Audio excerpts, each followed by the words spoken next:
자, 오늘도 한국부동산 원자료로 시작하겠습니다. 네, 서울 아파트 가격인데요. 상승세 둔화로 매수 관망 심리가 견고하다. 매물 늘고 거래량이 줄고 있다. 자, 대표님 요즘 부동산 시장 분위기 어떻습니까? 이제 10월 됐는데요. 네. 이제 9월 달 들어서부터 이제 거래량도 확실하게 이제 감소가 되고 있고, 그다음에 이제 수급이 또 감소가 되고 있습니다. 그러면서 아파트를 팔려고 하는 매도자는 다시 많아지고 매수자는 굉장히 지금 감소를 많이 했어요.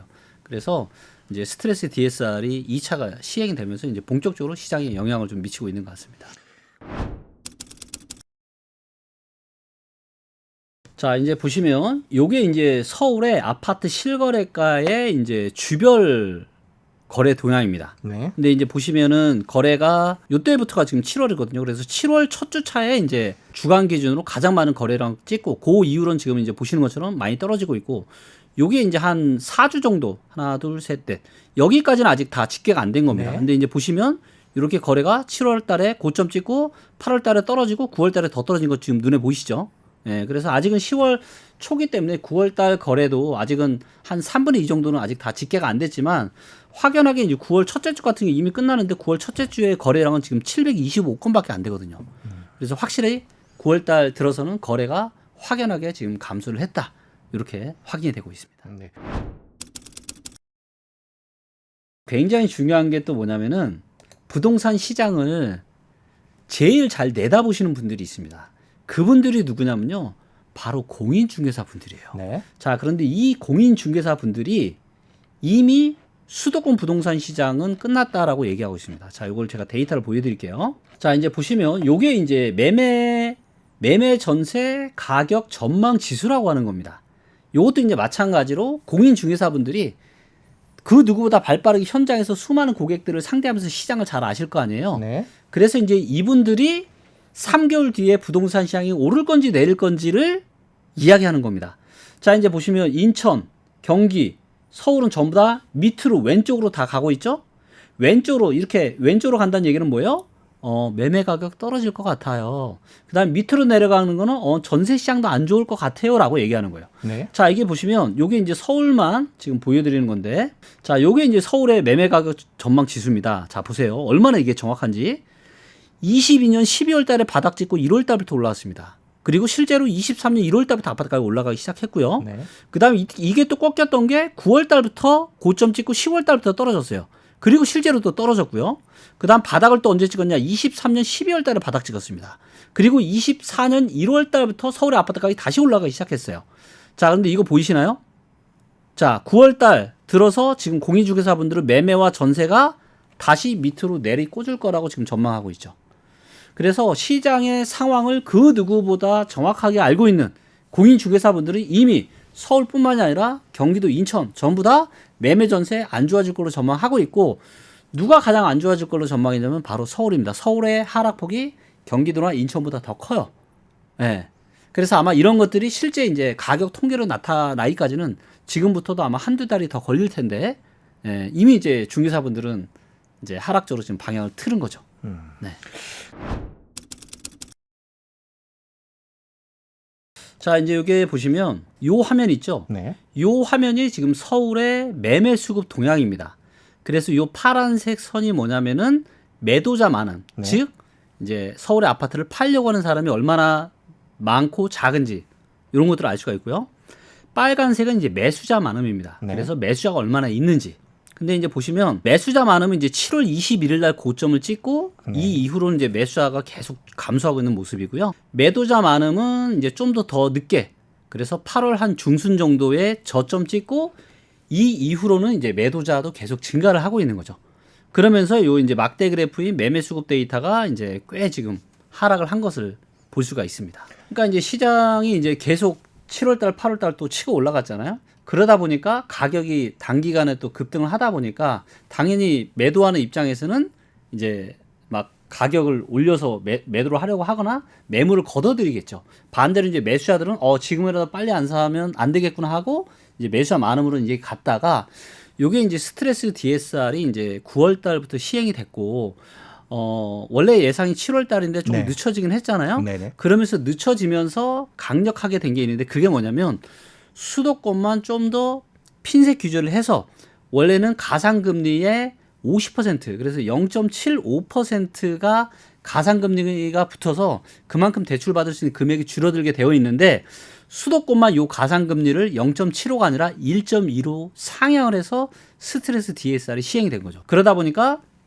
기존에 예상했던 것보다 대출을 받을 수 있는 한도가 더 축소가 된 거고 이런 부분들이 보통 이제 정책 효과가 보면은 한 7월달, 8월달 정도까지 유지가 되거든요. 23년에도 8월 중순에 이 정책 효과가 끝났고 요번에도 이제 한 8월달 중순이면 정책 효과가 끝나는데 9월달에 이제 스트레스 DSR이 시행이 되고 요게 이제 예상보다 좀 더 강하게 시행이 되다 보니까 이제 수도권 부동산 시장이 이제 빠르게 식어가고 있고 요게 수급뿐만이 아니라 거래마저도 이제 확연하게 이제 많이 감소를 많이 감소를 하고 있다라는 것을 데이터를 통해서 확인이 되고 있습니다. 이제 현장에 있는 공인중개사 분들이 그러니까 이런 거죠. 내가 이제 공인중개사 사무실에 있는데 나 우리 집을 좀 팔고 싶어요. 이런 분들도 있을 거고 저 집 알아보러 왔어요. 이런 분들도 있을 거잖아요. 네네. 그래서 이런 분들의 데이터를 집계를 해서 KB부동산에서 통계를 낸 거죠. 그 지금 현재 시장의 분위기를 보여주는 거군요. 네, 가장 발빠르게 보여주는 데이터입니다. 보통 이제 부동산은 우리가 항공모함으로 비유를 많이 하잖아요. 그래서 오를 때도 서서히 오르다 뜨겁게 달아오르고 또 이게 식어갈 때도 갑자기 식는 게 아니에요. 그래서 이제 제가 방송에서도 몇 번 말씀을 드렸지만 이 수급이 감소를 시작하잖아요. 그러면 한 달 반에서 2달 뒤부터 가격이 떨어집니다. 네. 근데 지금 이제 수급이 이제 여기 보시면 수급이 고점을 찍었던 게 이제 7월 말, 그 다음에 한 8월 한 중순. 그러니까 8월 중순 정도에 이제 수급이 고점을 찍었기 때문에 요게 이제 한 10월 중순이나 11월 달 정도면 그때서부터 아마 가격이 하락하는 흐름으로 나타나게 될 것 같고 요게 이제 통계로 또 나오려면은 또 한두 달 더 걸릴 수가 있는 거죠. 일단 서울을 기준으로 말씀을 해주셨는데요. 서울 지역별로도 좀 다른가요? 어떻습니까? 네. 서울 지역별로도 이제 요 수급 데이터가 이제 강남이랑 강북을 또 세분화한 데이터가 있는데요. 네. 요 화면은 수급을 이제 광역시랑 기타 지방, 그다음에 이제 수도권을 이제 서울을 강남, 강북으로 쪼갠 거예요. 근데 보시면 아시겠지만 강남이랑 강북은 다 왼쪽으로 가죠. 왼쪽으로 간다는 의미는 지금 매매 수급이 지금 감소하고 있다 이런 얘기고요. 강남을 보시면 자 이제 보시는 것처럼 매도자 많음도 강남도 굉장히 많이 증가를 했죠. 그다음에 매수자 많음도 지금 4.4밖에 안 됩니다. 4.4면은 언제 수준이냐면은 요게 이제 한 5월 한 초중반 요때 정도까지 지금 내려온 거죠. 그래서 요게 아직은 그나마 그래도 좀 빨간불이잖아요. 요게 이제 파란불로 들어서면 그때부터 가격이 떨어지는 겁니다. 네. 그래서 아직은 여전히 그 상승에 대한 여파가 좀 있어서 지금은 여전히 가격이 상승하고 있는 이런 지역들도 꽤 있지만 이미 이제 일부 단지들에서는 하락 거래 비중이 좀 더 많아지기 시작을 했고요. 요게 이제 10월 중순, 11월 달 초반 정도 되면은 아마 하락 거래 비중이 좀 더 많아지지 않을까 예상이 됩니다. 작년도 한번 보여드릴게요. 네. 자, 보세요. 요게 이제 강남 기준으로 작년에도 이제 매도자 많은 줄어들고 매수자 많은 이때는 많지는 않았지만 매도자 많음이 줄어들면서 이렇게 수급이 올라가면서 가격이 상승을 했거든요. 네. 근데 이제 보시면 8월 13일 날 요게 이제 수급이 고점을 찍고 이렇게 떨어졌잖아요. 네. 그러면서 이때 이제 한 10월 중후반부터 가격 조정이 이렇게 수급에 파란불이 들어오면서 가격 조정이 일어났거든요. 네. 근데 지금도 패턴이 똑같습니다. 그래서 정부의 이제 이런 부동산 부양 정책으로 인해서 뜨겁게 이제 달아올랐고 올해는 이제 신생아 특례도 있었지만 추가적으로 이제 결혼이나 출산을 하게 될 경우에 이 증여세 비과세 한도를 상향을 시켜줬잖아요. 그래서 원래는 성인은 5천만 원까지만 비과세인데 결혼을 한다 하면은 1억 5천까지는 비과세. 그러면 이제 양가에서는 1억 5천, 1억 5천 하면 3억까지는 비과세를 받을 수 있잖아요. 거기에 신생아 특례까지 있다 보니까 그래서 이제 이렇게 매수세가 뜨겁게 달아올랐는데 정책 효과가 끝나고 그러면서 가격은 반등이 나오면서 이제는 전고점 부근까지 올라간 지역들도 많고 그러다 보니까 가격에 대한 부담이 굉장히 많고 그러면 추가적으로 수요가 있어야 되는데 이 수요에 있어서 굉장히 중요한 게 뭐예요? 바로 대출이죠. 근데 이제 대출을 수도권은 더 지금 예상보다 더 강화를 했잖아요. 그리고 이게 25년 저는 이제 대출 강화가 이제 시작이라고 보고 있는데 3차 스트레스 DSR은 지금 이제 25년 7월 달로 예정이 되어 있습니다. 그러면 그때는 대출 한도가 더 줄어들어요. 예, 그 이야기는 대출을 끌어서 집을 살 수 있는 사람들이 더 감소를 한다는 얘기겠죠. 그렇기 때문에 이미 이제 가격이 굉장히 부담스러운 수준까지 올라온 상황에서 대출 규제가 들어가면서 매수자가 더 이상 없겠죠. 그래서 아직은 매도자 분들은 여전히 뭐 내가 급하게 할 이유 없어 이렇게 하시지만 여기서 몇 개월 더 흘러가면 그럼 이제 이 생각들이 이제 바뀌게 되는 이거 흐름이 이상한데 바뀌고 있는데 그래서 지금 이제 2024년 지금 10월 달 우리가 방송 10월 초에 하고 있잖아요. 네. 자, 지금은 언제랑 거의 유사하냐면 지난 과거에 서울 부동산 시장으로 따졌을 때 딱 두 가지가 비슷한데 첫 번째가 바로 21년 10월 달하고 비슷합니다. 네. 그 다음에 2007년 10월 달하고 또 비슷해요. 그래서 2022년에 어떤 일이 벌어졌는지 2008년에 어떤 일이 벌어졌는지 기억하시죠? 부동산 시장에. 그래서 아마도 2025년에는 저는 이제 뭐 상반기까지는 뭐 일부는 올라가는 지역들도 있을 거고 하지만 대체적으로는 거래도 잘 안 되고 아마 지지부진한 흐름을 보이다가 2008년 하반기와 2022년 하반기에 상당한 하락이 있었잖아요. 아마 이런 흐름이 저는 25년 하반기에 펼쳐질 가능성이 아주 높다라고 좀 보고 있습니다. 공통점은 제가 늘 말씀드리지만 이제 서울은 너무 고평가되어 있습니다. 예.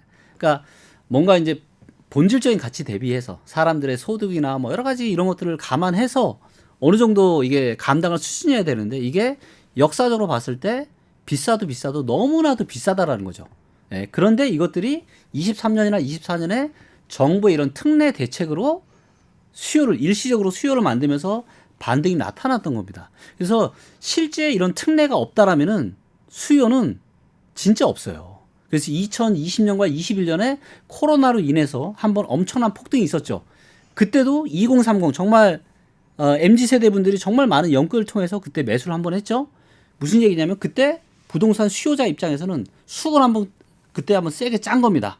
근데 이거를 더 이상의 실수요가 없다 보니까 22년도 하반기에는 실질적으로는 하락할 이유가 거의 없었습니다. 그때 이제 살짝의 금리 발작이 있긴 했지만 뭐 그 정도 가지고 부동산 시장이 20-30%에서 많게는 50% 60%까지 떨어진 지역이 있었잖아요. 근데 이게 설명이 안 되는 거죠. 근데 그게 이유가 뭐냐?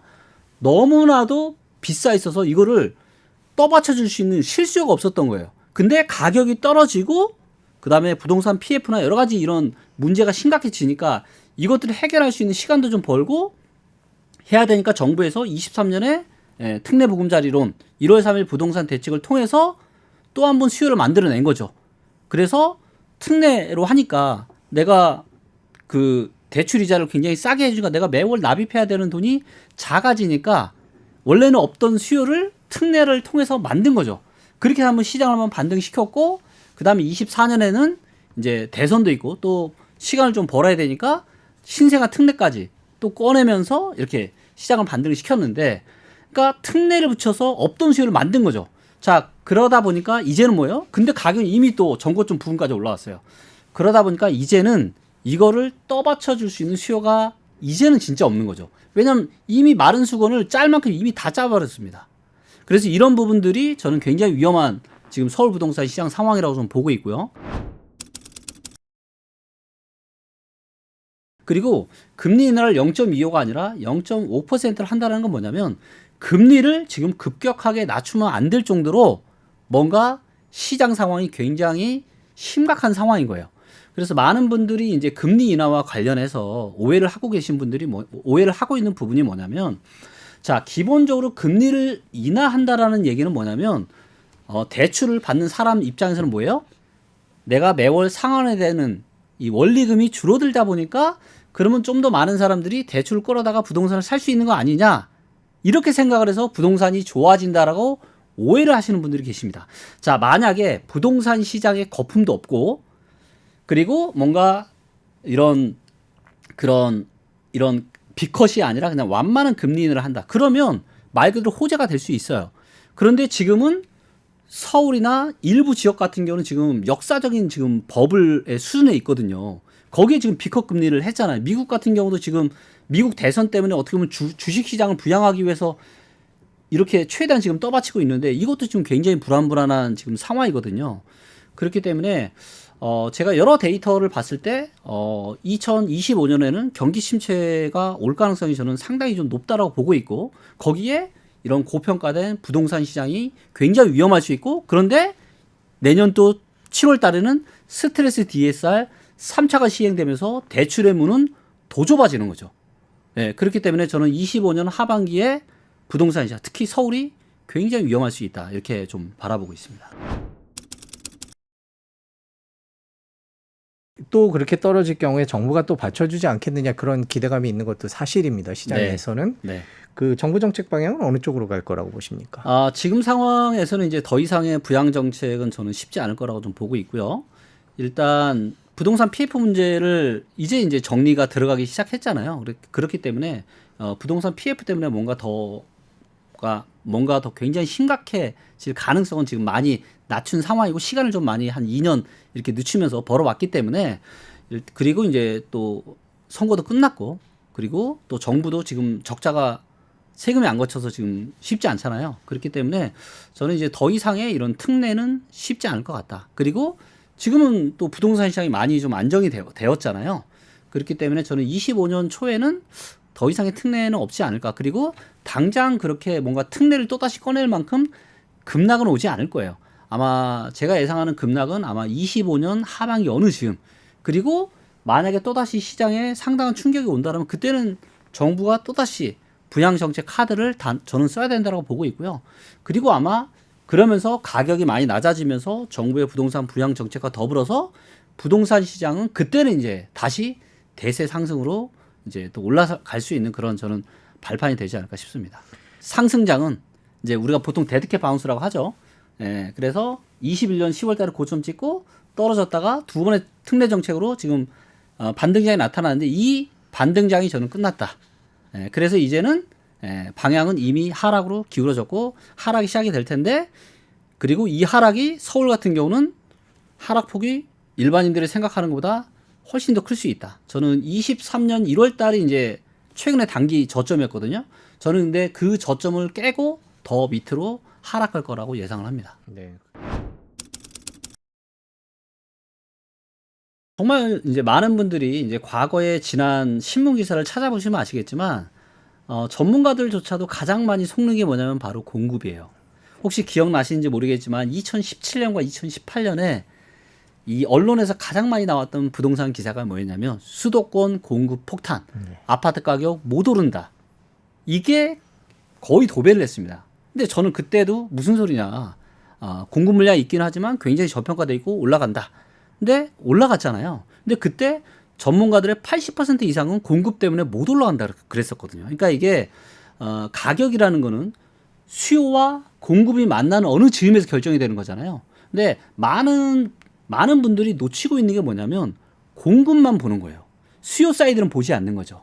자, 그래서 일단 공급 관련해서 오해를 제가 정확하게 데이터로 좀 풀어드리면 요게 지금 수도권의 지금 아파트 공급 물량입니다. 네. 자, 이제 보시면 2008년에 이제 서브프라임 사태가 터졌잖아요.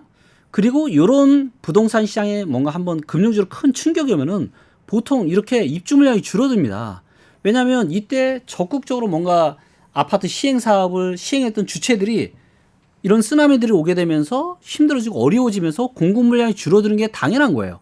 자, 그래도 이때 보시면은 2011년에는 10만 세대 조금 넘었고요.